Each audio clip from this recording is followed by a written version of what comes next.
14 دکبر در ادامه سفری کاری در ولایت ختلان اساسگزار صلح و وحدت ملی پیشوای ملت پرزیدنت جمهوری تاجیکستان محترم امامعلی رحمان بینوی ماموری کارخانه واحد دولتی باختر نقلیات خدمترسانی نزد مقامات اجرایی حکومت دولتی شهر باختر را با استفاده داده در مراسم معرفی تطبیق لایحه رشد نقلیات جمعیتی ولایت ختلان اشتراک کردند.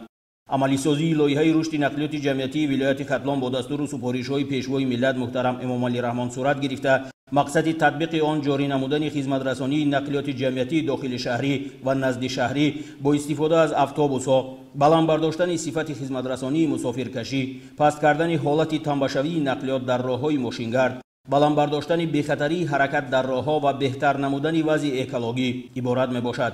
اثنای معرفی اطلاع داده شد که ارزش عمومی لایحه رشد نقلیات جمعیتی ولایت ختلان 9.2 میلیون دلار آمریکایی را تشکیل می‌دهد. پرزیدنت مملکت محترم امامعلی رحمان ضمن شناسایی با تطبیق لایحه و صحبت با مسئولین جهت عملی سازی هدفمندانه آن و استفاده مقصدناک واسطه‌های نقلیات خریداری شده دستور و سفارش‌های مشخص دادند. تذکر داده شد که در صورت قبول گردیدن مرحله دوم لایحه رشد نقلیات جمعیتی ولایت ختلان امکانیت موجود است که در کارخانه واحد دولتی باختر نقلیات خدمترسان واردسازی الکتروبوس‌های نو براه مانده شود. برای این همه امکانیت‌ها در مؤسسه نقلیاتی اتومبیلی کارخانه موجود است. در دایره لایحه ساختمان مؤسسه نقلیاتی اتومبیلی با تمام تجهیزات ضروری با صفت بلند و جوابگو به استانداردهای پذیرفته شده انجام یافت. بنیاد بینای ماموری دوآشیانه با تهخانه، ساختمان بینای تعمیری و شستشوی نقلیات، وصل تجهیزات برقی و تشکیل انفراساختار ضروری از قبیل ترانسفورماتور، کشیدن قبورهای آبی نوشاکی، وصل و نصب تجهیزات، کارهای منفرش‌کنی و بتون پوشکنی میدان مؤسسه، کشیدن خطهای افقی، شینانیدن نهال درختان آرایشی و میوه‌دهنده و گل و بوته‌ها از زمره تدبیرهای بودند که در چارچوبه تطبیق همین لایحه صفتاً خوب انجام داده شدند. در دایره عملی سازی لایحه رشد نقلیات جمعیتی ولایت ختلان از جانب جمعیت دارای مسئولیت محدود اکیا اوستا 39 عدد اتوبوس‌های مسافرکشانی تمغه اکیا آریا ل8 با کارخانه واحد دولتی باختر نقلیات خدمترسانی نزد مقامات اجرایی حکومت دولتی شهر باختر وارد کرده شد. همچنین در دایره لایحه از حساب مبلغ‌های صرف شده 2 عدد واسطه نقلیاتی مسافرکشانی تمغه اکیا ل9 با مقصد رشد ساحه توریسم داخلی و خارجی خریداری گردید که در نتیجه تعداد اتوبوس‌های نو زمانوی در کارخانه با 41 عدد رسانیده شد. این تدبیر امکانیت می‌دهد که خط سیرهای بین شهر و ناحیه‌های ولایت ختلان، شهر دوشنبه، ولایت سوخت و شهرهای گوناگون جمهوری ازبکستان براه مانده شوند. اتوبوس‌های نو از لحاظ سرعت، وزن کم و کوتاه بودن برای فعالیت در کوچه‌های شهر باختر و شهر و ناحیه‌های اطراف مساعد میباشد. اتوبوس‌های نو با تجهیزات گرمی و خنکی دهنده و واسطه‌های وارد و خارج شوی برای معیوبان مجهز گردانیده شده است که بهر بی‌خطری و حمل و نقل مسافران خدمت می‌رساند. در اساس دستور سفارش‌های پیشوای معظم ملت اساسگزار صلح و وحدت ملی محترم امامعلی رحمان در منطقه باختر لایحه رشد نقلیات جمعیتی ولایت ختلان با دستگیری شریکان رشد عملی گشت. با انجام رسیدن لایحه مذکور عین زمان در مؤسسه که مساحتش 3 گکتار می باشد کارهای ساختمانی پوره به انجام رسانیده شده.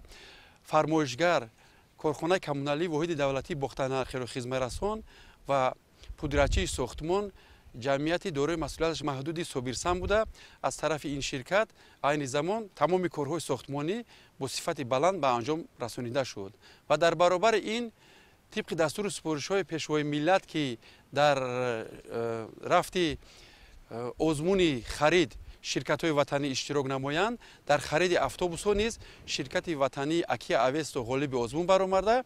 امروزها چخیلی که به شما عیان است واسطه‌های نقلیات مسافرکش زمانوی تمغه اکیا اوریوی استحصال وطنی برای خدمت مردم ساکنان شهر باختر و گرد و اطراف آن در مؤسسه دسترس گردیدند. وابسته به تشکیل نظام همگرایی شده خرید و فروش چیپته‌های الکترونی برای داخل اتوبوس‌ها تا امروز از جانب جمعیت دارای مسئولیت محدود اوستا گروه در اساس قرارداد 40,000 کارت‌های نقلیاتی فرمایش داده شده است و به قریبی نظام پرداخت الکترونی خدمترسانی در خط سیرهای داخل شهری و بیرون از شهری فعال کرده می شود.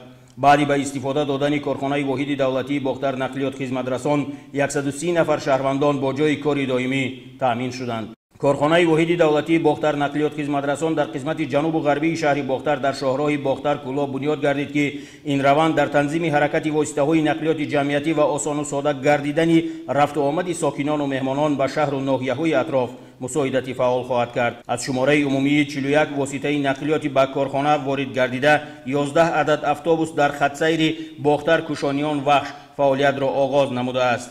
همه روزه در این خط سیر از 3.5 تا 4,000 مسافر از خدمت رسانی با صفت اتوبوس ها استفاده میبرند.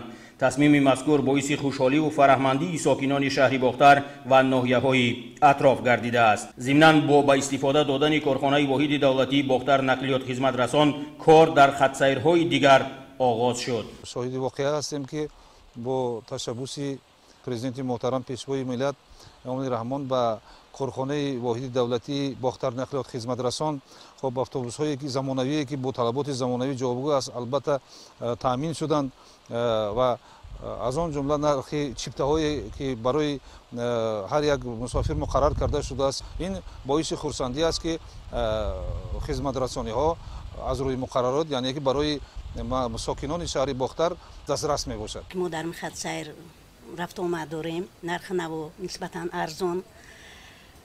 پیشتر از سبب بلند بودن نرخ سوزشواری باشد ممکن که میکرو اتوبوس ها نرخشون بلند شدن، تاکسی و حاضر همه خرسند و راضیه ما امی حکومت جمهوری که مثال همی خلق خورده همی راهگیرا را ارزان کردن همی اتوبوس ها را به کار در آوردن. ما همه کسا مینداریم امی راهبرمون مینداری خود را بیان میکنیم بر راهبر دولت برای غمخوری نسبت خلق. پیشوای ملت محترم امامعلی رحمان در همین جا به مسئولان دستور دادند که قبل از همه توسط اتوبوس های خوشطرح و زمانوی استحصال وطنی سطح خدمت رسانی به اهالی را بالا برداشته با فعال کردن خط سیرهای نو به دیگر منطقه های جمهوری انتقال بی خطر مسافران را تامین سازند.